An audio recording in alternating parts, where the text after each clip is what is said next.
NCQA has made significant changes to the reporting of race and ethnicity stratifications for measurement year 2023. Organizations are now required to utilize value sets and direct reference codes from two code systems. You see here, Race and Ethnicity CDC, as well as HL7 version 3 null flavor.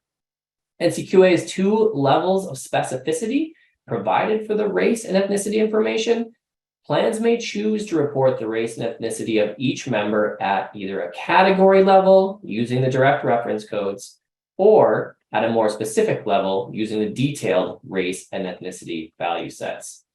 So you see over on the right, we highly recommend that you complete thorough testing of your race ethnicity data mapping and the corresponding results during your test run. So if you aren't doing a test run, you really should be. Every fall leading up to your project, test your data mapping and make sure the output aligns with what you expect.